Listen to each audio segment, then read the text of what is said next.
ఈరోజు నల్లగొండ జిల్లా కేంద్రంలో బీఆర్ఎస్ పార్టీ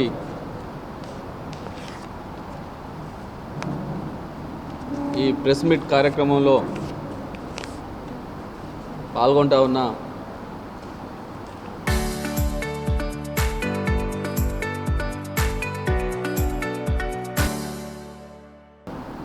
నల్లగొండ జిల్లా స్థానిక సంస్థల ఎమ్మెల్సీ గారు కోటిరెడ్డి గారు,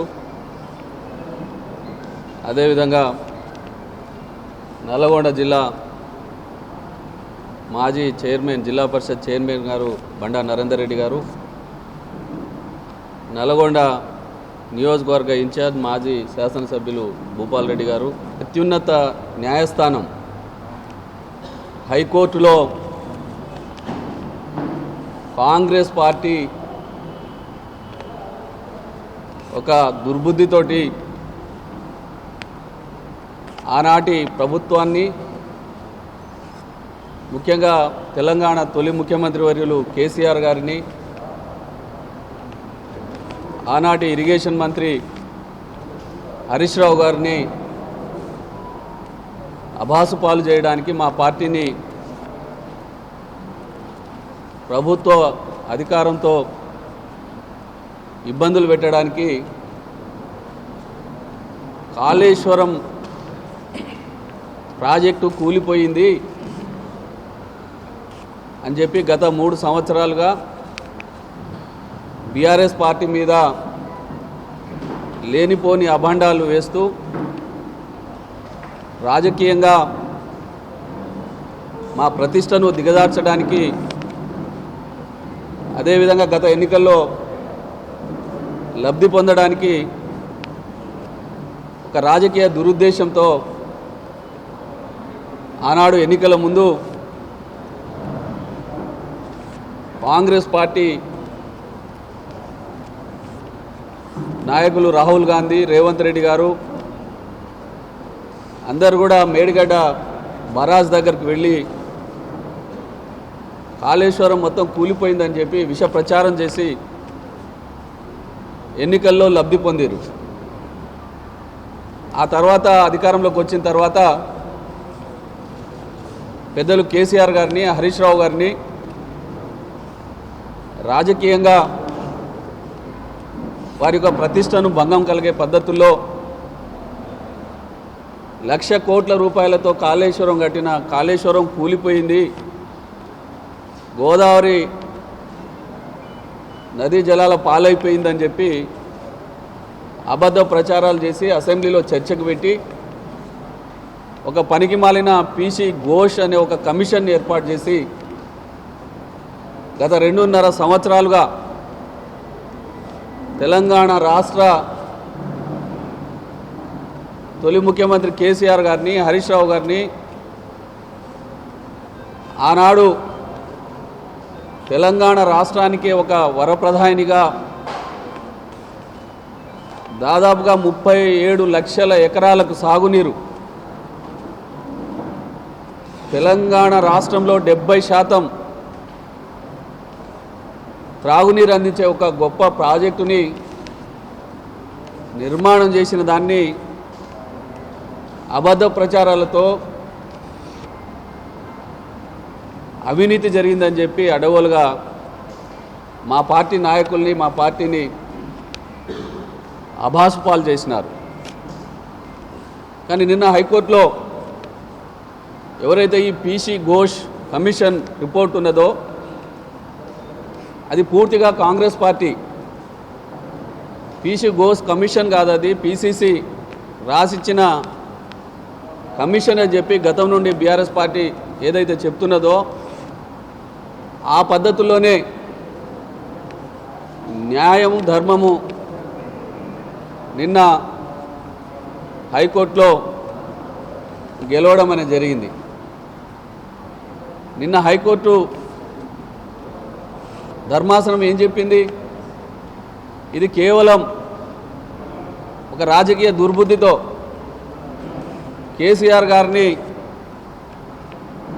అభాసుపాలు చేయడానికి, గత ప్రభుత్వాన్ని అవినీతి ప్రభుత్వంగా చిత్రీకరించడానికి ఒక చట్టబద్ధత లేకుండా వ్యక్తిగతంగా వారిని కించపరచడానికి ఈ కమిషన్ యొక్క రిపోర్ట్ ఉన్నది.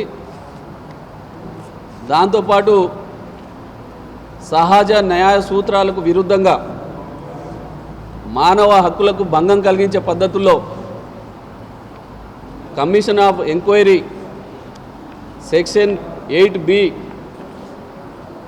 యాక్ట్ ప్రకారంగా 1952 యాక్ట్ ప్రకారంగా ఏదైతే ఒక వ్యక్తి మీద వ్యక్తిగతంగా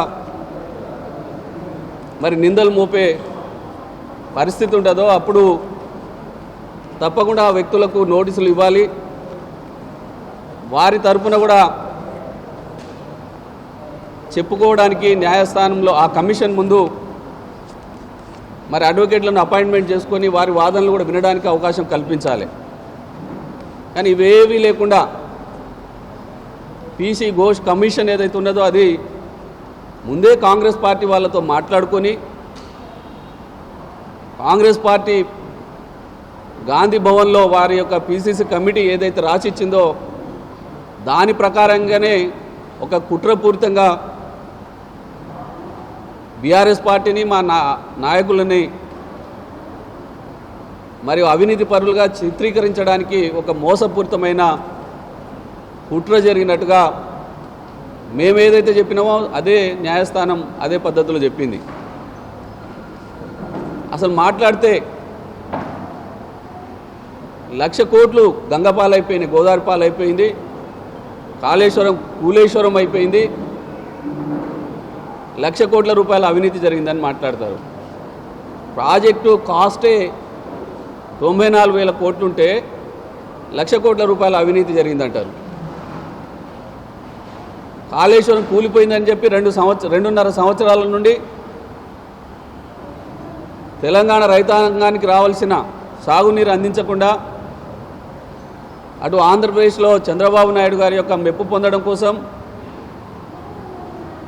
మరి గోదావరి నీళ్లను ఆంధ్రకు తరలించడం ద్వారా బనకచెర్లకు ప్రాజెక్టు కట్టుకోవడానికి ఉపయోగపడే పద్ధతుల్లో కావాలనే ఈ తెలంగాణ రాష్ట్ర ప్రభుత్వ ముఖ్యమంత్రి రేవంత్ రెడ్డి గారితో సహా ఈ మంత్రివర్గం అంతా కూడా వారికి వత్తాసు పలికే పద్ధతుల్లో ఈ 2.5 సంవత్సరాల్లో ఆ కాళేశ్వరాన్ని విష ప్రచారం చేసిరు. అసలు ఆనాడు ఏం జరిగింది?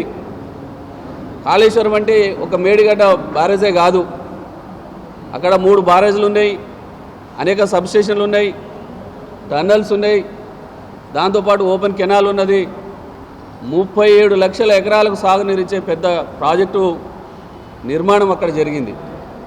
మరి అక్కడి నుంచి హైదరాబాద్ కూడా 10 టీఎంసీల నీళ్లు తీసుకొచ్చి త్రాగునీరు అందించడానికి ఒక గొప్ప కార్యాచరణ అక్కడ రూపొందించబడ్డది.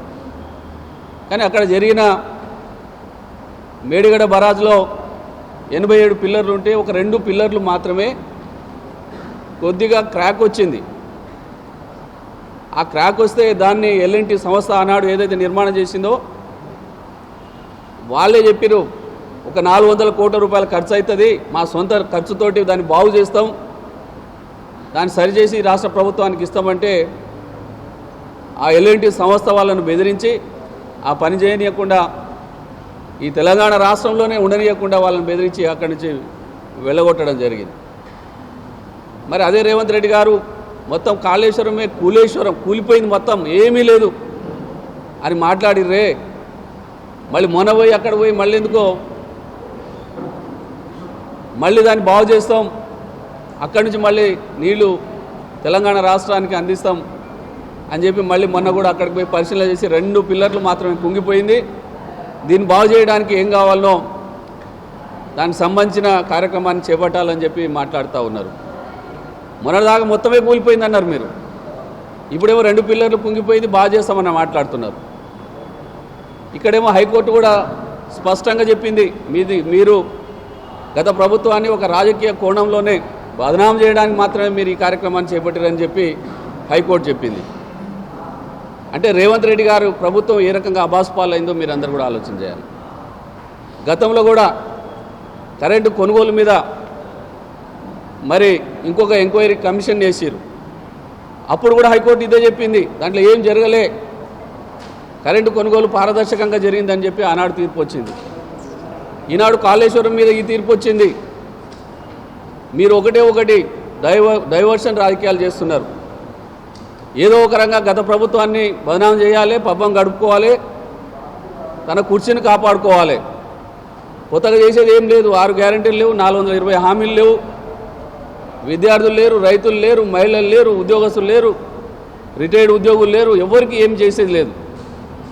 చేసేదల్లా ఒకటే, ఈ 2.5 సంవత్సరాల్లో కేసీఆర్ గారిని తిట్టాలి, హరీష్ రావు గారి మీద ఏదో చెప్పాలి, కేటీఆర్ గారి మీద ఏదో చెప్పాలి, ఆ రకంగానే పబ్బం గడుపుకోవాలి. కాబట్టి ఈరోజు అందరూ కూడా ఆలోచన చేయాలి. ఇక్కడ కాంగ్రెస్ పార్టీ వాళ్ళు ఇది మాట్లాడతారు, వీరికి తోడు దొంగలాగా బీజేపీ పార్టీ.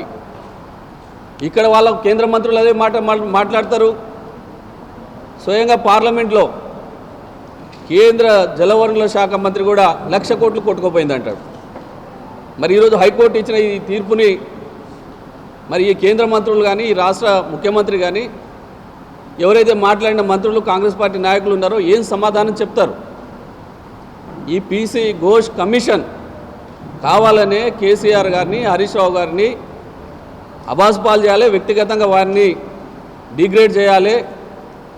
బీఆర్ఎస్ పార్టీని రాజకీయంగా ఎదుర్కోలేక ఈ కాంగ్రెసు అటు బీజేపీ పార్టీ రెండూ కలిసి పన్నిన పన్నాగం ఈరోజు తెలంగాణ న్యాయస్థానం, ఉన్నత న్యాయస్థానం ఈరోజు గమనించి చక్కటి తీర్పిచ్చింది.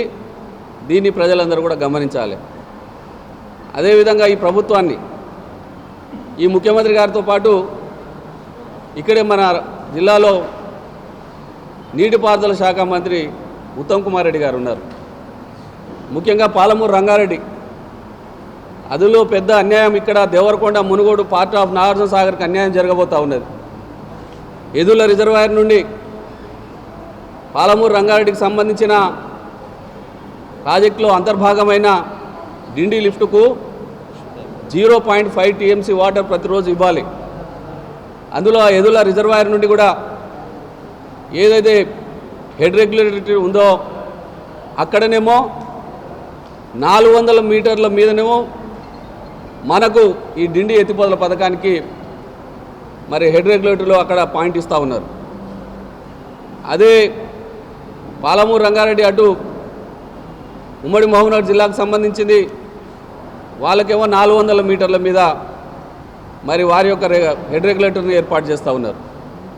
అంటే ఎప్పుడైనా సరే కింది భాగంలో ఎవరైతే ఈ 336నేమో పాలమూరు రంగారెడ్డికి, 400 మీటర్ల మీదనేమో ఈ డిండి ఎత్తిపోతల పథకానికి 440 మీద మరి ఈ రకంగా నీరిచ్చే అవకాశం ఉన్న ప్రాజెక్ట్ ఇది. ఎన్నో రోజుల నుంచి ఎదురు చూస్తున్నాం. కేసీఆర్ గారి యొక్క నాయకత్వంలో ఆనాడు 3,600 కోట్ల రూపాయలతో ఈ డిండి ఎత్తిపోతలకు సంబంధించిన కార్యక్రమాన్ని కూడా మనం ఏర్పాటు చేసుకున్నాం. రిజర్వాయర్లు అయినాయి, కొన్ని టన్నల్స్ తవ్వీరు, ఓపెన్ కెనాల్ కూడా తవ్వీరు.